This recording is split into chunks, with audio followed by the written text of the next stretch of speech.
the ISA baby paper where you put forward that ISA should be capped at 100K. Can you explain what the thinking was there? Well, it's a very generous tax relief. And the evidence is that, if anything, it's enjoyed by people who are themselves pretty affluent.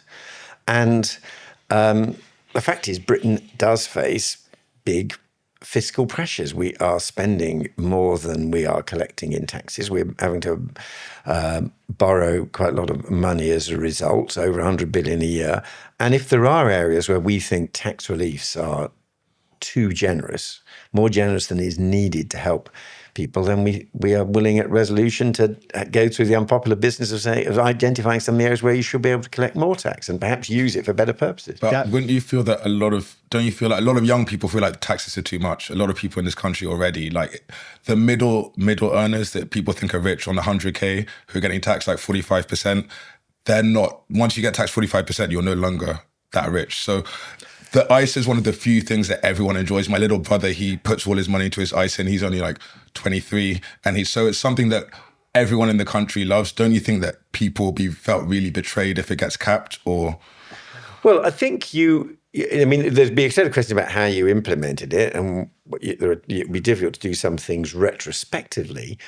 But the idea that there's a very small group of very rich people who on their own can pay the taxes that plug this deficit, I don't think the figures add up for that. So you're right there. They're popular. I understand that. But I think by the time you're getting over 100,000, you are talking about people who have built up significant savings. So people don't trust pensions because politicians mess with them. So they use them as political hockey pucks. They tinker around the edges, they change the rules. The ISA system is trusted by the public because it's not messed with. If you mess with it, you break that sanctity, I think. The one point around once people have got 100K, so let's say in the research paper, you give the example of how you basically, rightfully so, say that the people who max their ISAs, which is about 7% of people, tend to be higher net worth, of course, because they have more money. 20K is a lot of money, I get it. But if someone's you then give an example of someone that has 22K in holdings, they would maybe have an income of about 20 to 29K. If you took that 22K and you just left it there and you compounded it through a stocks and shares ISA until about the age of retirement, it would exceed 100K. So that person that's on 20 to 29K would cross that threshold at some point. Does that mean they're then rich? Well, they certainly have built up a significant asset. And you probably need more to retire well. Yes, you would need more to retire well. But remember, alongside what we've said on the ISAs, we have also proposed a more flexible regime for defined contribution pensions, the pension pots.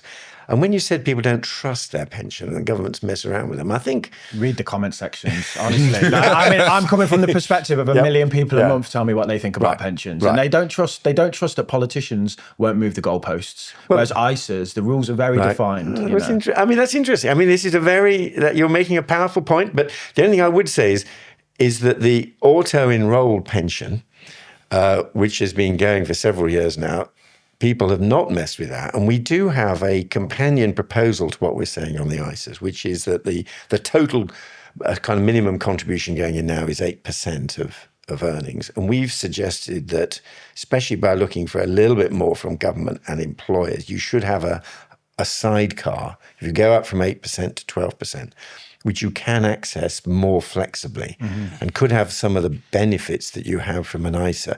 So we are proposing an alternative way of rewarding saving. I want to challenge that they haven't been messed with because the age is rising. They've been incorporated into IHT. They made it more favourable in terms of they got rid of the lifetime allowance and they increased the amount that you can save. And they've tweaked the rules. The rules change. They might not have messed with the auto enrollment, and I think that's the one area that they should mess with. They should increase the percentage. They should say that people need to pay more in, but they do change the rules. Whereas ISAs, it's like 20K, no tax, definite.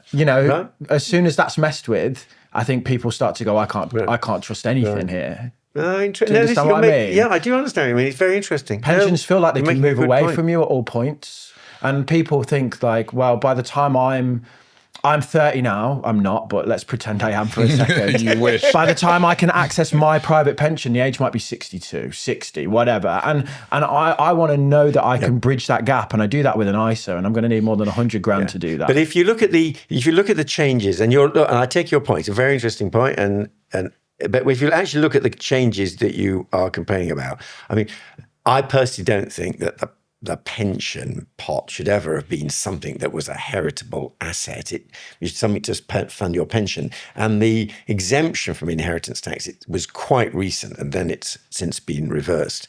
And on the pension age, the age at which you can take out your pension is unusually low in Britain. And I do think that it's probably one of the reasons why we've got a lot of people in their 50s and early 60s who haven't stayed in the labour market. The ones who built up a big enough pot could take it out with enjoying all the tax reliefs.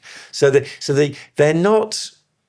I think those have both been valid changes, and I don't think they're just changing the rules all the time. I'm not complaining. What I'm saying is the rules change. Yeah, that is a fair point. And what I mean by that is I'm being asked to save for a 30-year, 40-year period, and I don't know the rules of the game. I'm playing football, and they're changing the rules while I'm playing. ISAs, I know the rules. Do you know what I mean? Right. So like it's, that's why I think there's uncertainty around pensions, and I think that's why people don't trust them. And then you add in scandals from the past, which are a hangover. And I know that they're not relevant, but to a certain demographic, they just think someone's going to raid my pension. They don't understand, this.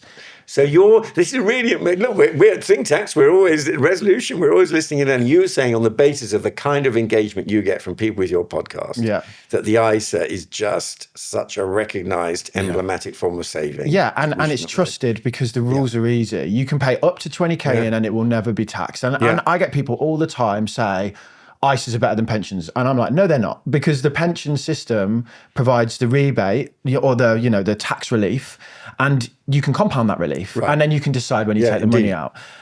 In 90% of cases, because most people fall from a higher rate taxpayer to a basic, if they drop a tax band when they retire, the pension will be better. But people are like, I don't give a shit. My ISA is what I'm doing because I trust my ISA. Right. So I think as soon as we mess with the ISA, we discourage people to save, and I think that would be a real shame. Well, I think the other way into this, as I said, is if we can make the auto-enrolled pension pot more ISA-like, put a bit more money in, give it a bit extra flexibility, I hope people may also see that helps meet some of the challenges you're seeing. Yeah. I do have to say, though, with this auto-enrollment, what about people like me, all the self-employed people? Because we don't get auto-enrollment, and the ISA is kind of something that we use, I personally use to save towards my retirement, I got my SIP, but also my ISA. You've got LISA as well, haven't you? I got LISA, SIP, ISA. Right. So my son's got a junior ISA. So what about in the foundation, are you guys thinking about self-employed people as well with these changes? Yeah, and I think that it would be great to get them properly into the auto-enrolled pension model as well. Yeah, and I can accept that. And there are some complications and stuff, but it's the right thing to try to do. Definitely. The LISA is I find is an attractive pension proposition to the self-employed, because they get the basic rate tax relief, but they can access it. Yeah. So from a cash flow concern, which is the biggest concern of self-employed people, is I might run out of money. Yeah. They can get the money. So I don't want to just remove the penalty. Remove the penalty. And look, and I was actually involved in the policy debate on creating the LISA, and it was partly driven by the stuff I was writing in the pinch. Yeah, so I'm pleased you say get rid of the penalty, though, for taking money out, and make the housing thing higher. Yes, and there are some people who now you're absolutely right, who are finding themselves penalised just because of the way in which house prices. Because a 450 grand home for a 35-year-old with 2 kids might not be much in the southeast. Yeah, because we saw, and the thinking behind the LISA and the thinking behind the new flexibilities we want on the auto-enrolled pension, the same. We have to. A lot of younger people just don't have the cushion that if there's if you have it doesn't matter if you lose your job for a time, you get some sudden unexpected household expense. A lot of people don't have that kind of basic cushion of £500, £1,000 in an emergency, and that's another pressure. And that's where we think, be it LISA or indeed more ISA? flexibility. Yeah, well, okay. I get it. I'm hearing what you're saying.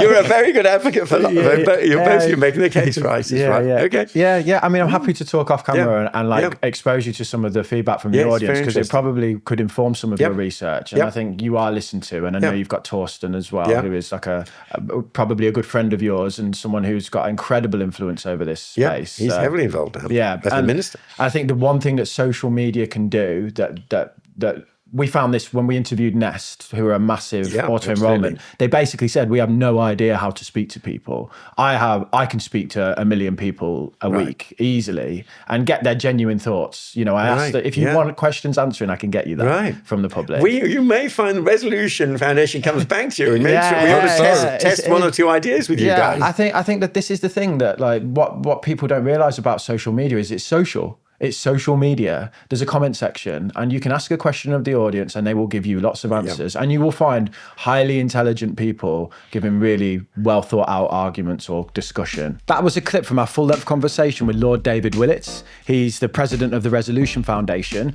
You can watch the full interview right here.